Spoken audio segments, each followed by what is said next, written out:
Hey everyone, and welcome to season 2 of Death in Cambodia, Life in America, a podcast where I sit down with my father, Robert Chow, a survivor of one of the biggest genocides in modern history, the Khmer Rouge.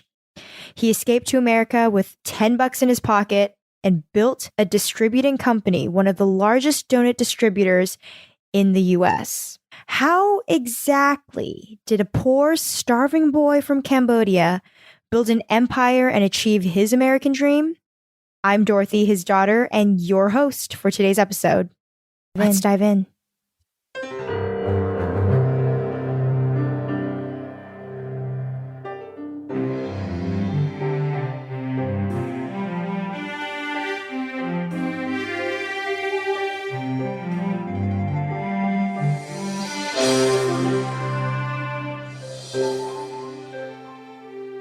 Hi, everybody, and welcome back to another episode of Death in Cambodia, Life in America. This episode was actually one of my favorites to record so far in season 2. We're at the point now where Robert has figured out that doing donut shops is going to be the way for him to get financial success. And he has completely decided that moving forward, what he is going to do is build as many donut shops as he possibly can. The other part of season 2, what I really wanted to do was kind of dig into not only the good and fancy parts of my father building donut shops and getting successful and getting money, but also kind of why he felt the need to feel like he had to work as hard as he did. It was almost as if when he was describing these things that he was running from something or running towards something. I asked him very, very deep questions regarding what was the purpose behind him working so hard and sacrificing everything to achieve his goals. That's what we talk about here. What did you do with all the money that you made during this time? Continue buy shop and build, and after then I thinking about just go out a little bit far from the Los Angeles areas. What made you feel that way? Why did you think that? It's so much competition now. I think 1985, 86. It's a lot of people know how to run the donut shop. Not just me, though. I mean, everybody learned pretty quick. I mean, to operate the donut shop is not too complicated. Mm-hmm. As long as you're willing to work hard, to start like 10, 11 o'clock at night and work through the night and finish 7, 8 o'clock in the morning. I think, you got it made because it's not complicated. There's no paperwork and nothing. And when you say build donut shops from scratch, that means what does that mean? You lease a space if you like the location, and then you lease a space, and then you start building plumbing, hood, all the TI, the tenant improvement, and then buy the equipment and install it. And generally, you try to find places that had previously been like restaurants. No, not necessarily. Not necessary. Okay. The location, you just look around, and then traffic in the morning. You try to get close to the freeway. Yeah. So because people start early in the morning, stop by, and the donut shop, grab a coffee and donut, and get going on 101 freeway to Acerylio. And then because it was a farmland at that, and then only 1 or 2 donut shop the whole town. So I think the rent is cheaper because it's far away from the big town, Los Angeles. So I found, one space, a brand new shopping center. They just start building it. It's just a small center. So yeah, I got the lease, and that's a reason why too, because when you go far away to small town, the rent is not that expensive, and they give you a break. You can deal, get like 3 months free rent, when you building the tenant improvement, something like that. Yeah, I found one in Camarillo. I start building that shop and open it. It was very tough because it's a small town. It takes some time to build up the business, and then I learned too. I said, oh wow, the buying the business, it costs you a little bit more, but then you can build it up pretty fast. If you build up the brand new one, sometimes you just really learn how to do the marketing. But I didn't know how to do marketing. How was your English at this point? English at this point? Yeah. I think I'm pretty decent, Pretty fair, yeah. Pretty fair, yeah. So you were able to kind of navigate, like when you build a shop and stuff like that. Yeah. Yeah. And that's how I, after we opened, I think, the first week that we opened that shop, this guy named David Edsel, he's attorney. I believe he probably just graduated from college, get the license, and his office is not far from the donut shop. So we stopped by every morning, young, and I'm just chit chat with him. He was so friendly. He willing to help, and he said, "I'm the attorney, and if you need any help on the lease and whatever, let me know." And yeah, that's how I know David up until today.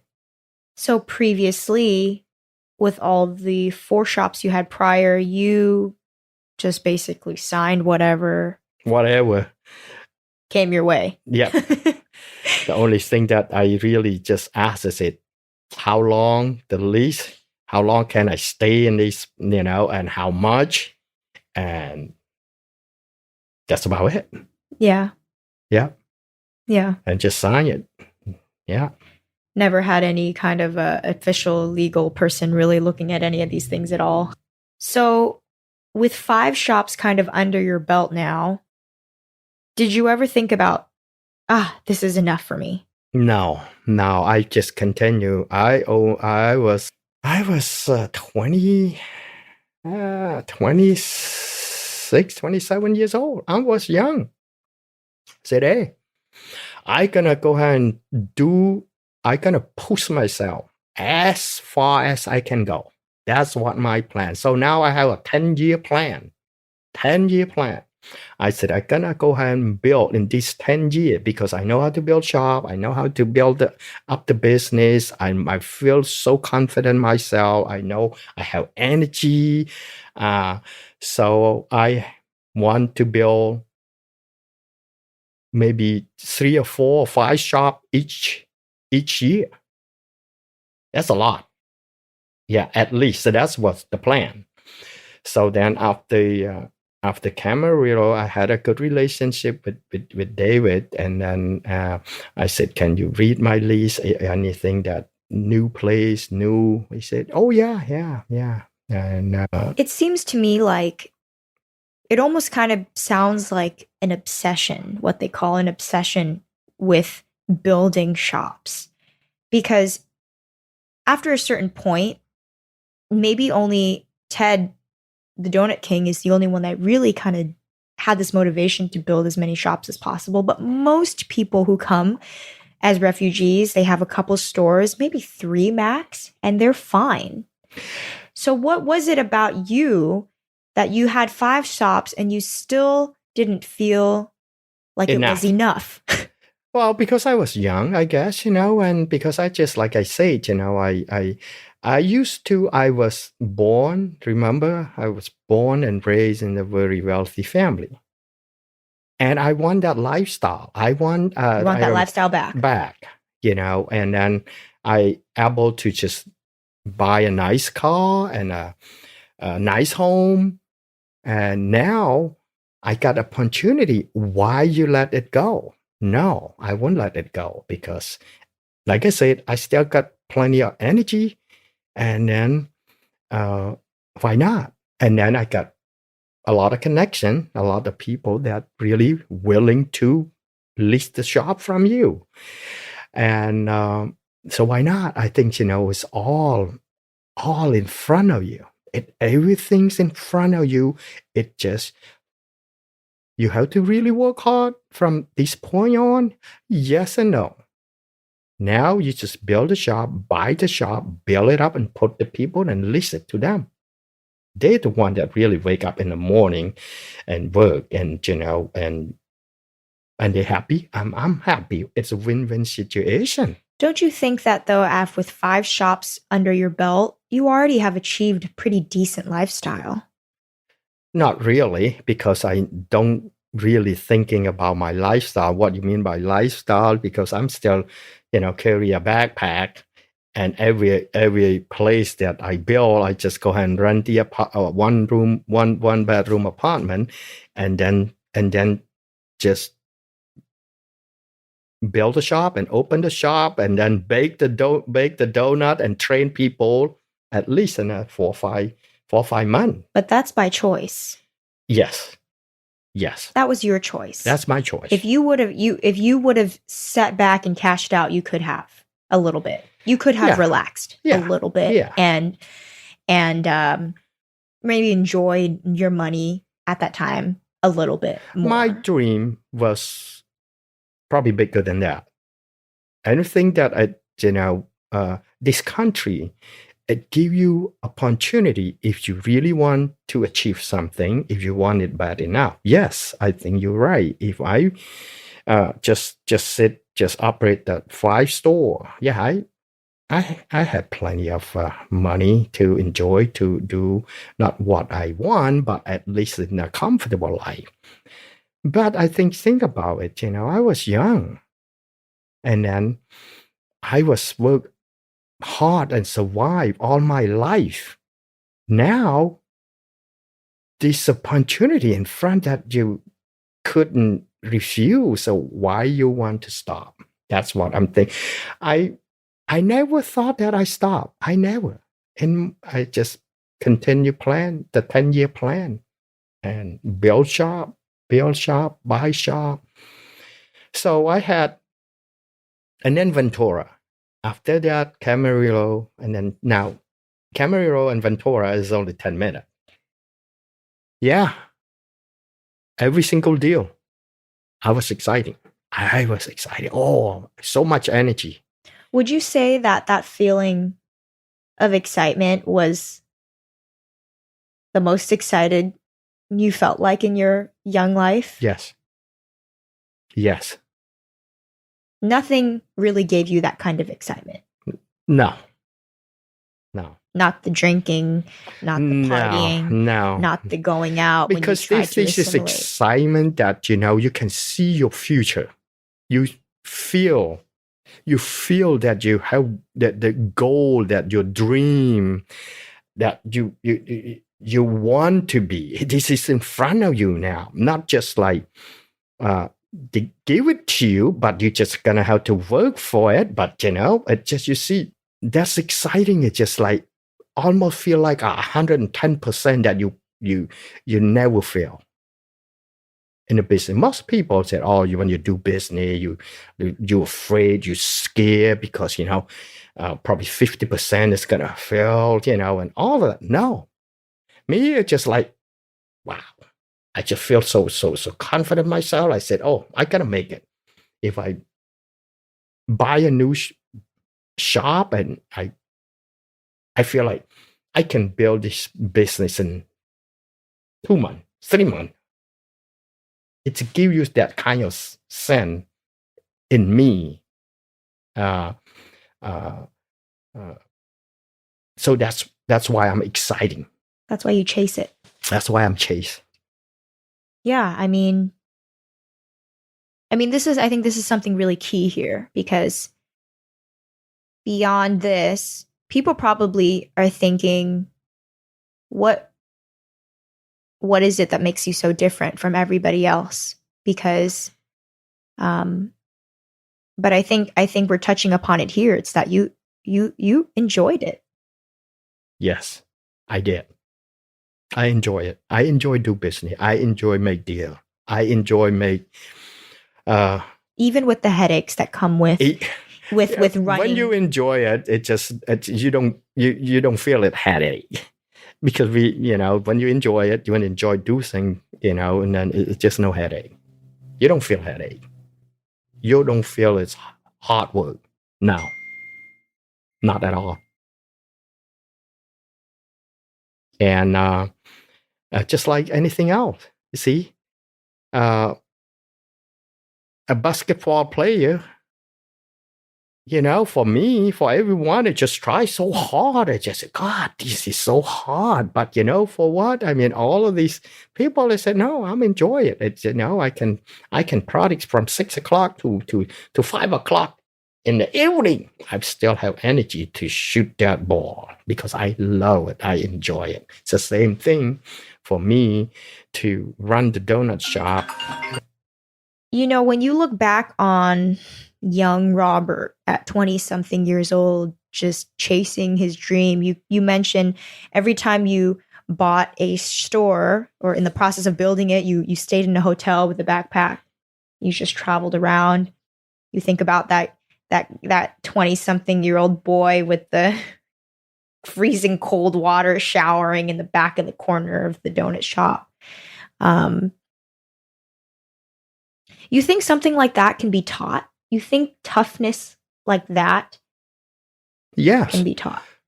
Yes, I think so. But I think you probably gonna really how you're gonna have a commitment.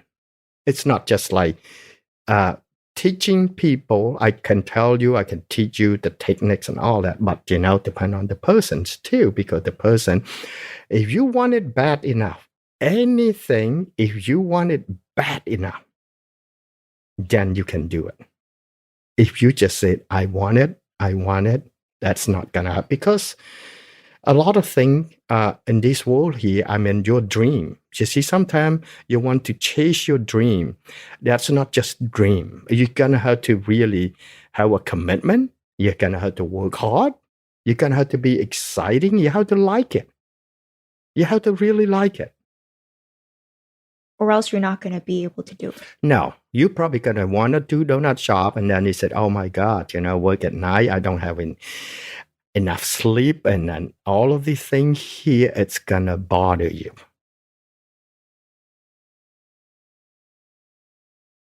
Plus, I think, I was trained when I was young too. That's how to do it, when you grow up. Do you think, though, that kind of mentality of whatever you want, if you work hard enough, you can do it? Did you believe that when you were back in Cambodia? Or do you think that's the American dream that was instilled in you when you came here to America? Well, because in Cambodian, it both. In Cambodian, the way I was brought up through Khmer Rouge, let's start from the beginning. I was born in a wealthy family, didn't know what is hard work. Then, you went through Khmer Rouge for 4.5 years and tried to survive. And then you learn a lot too. When to say, when to stop, when to trust, and all of that. It's completely different training. Your mind, brainwash your mind in that 4.5 years. But taught you that if you try your best, you try to use something in a common sense.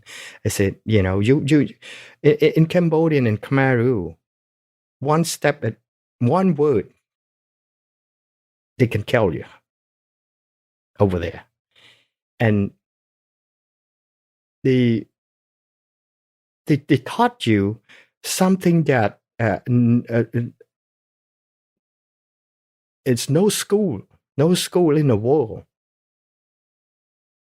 that have that kind of lesson. But here in America, I think in America, we have law, we have got, freedom. You can dream. In Cambodian, it doesn't matter. It doesn't matter how hard you work and what kind of dream. It's not going to happen. Never going to happen. So maybe the only dream that you want is just survive, right? So over there, dream, food. You dream about food every single minute. Here, you don't have to worry about food. You just dream whatever you want to be. You have the opportunity to dream. Have the yes. That's for everyone.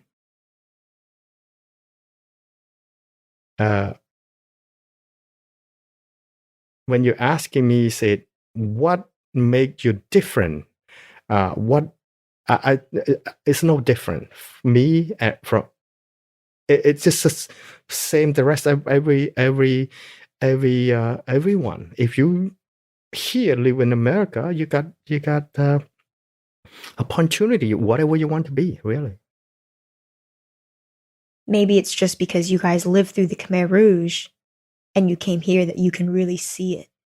You can see the difference. You can see the opportunity. And then the different. So much different. It feels like you were given a second chance at life. Of course, just give a second chance of life. That's why I keep telling everybody when I got to America, I reborn in this country. And so if you have the opportunity, the privilege to dream, to have a dream, why not chase it? Why not chase it?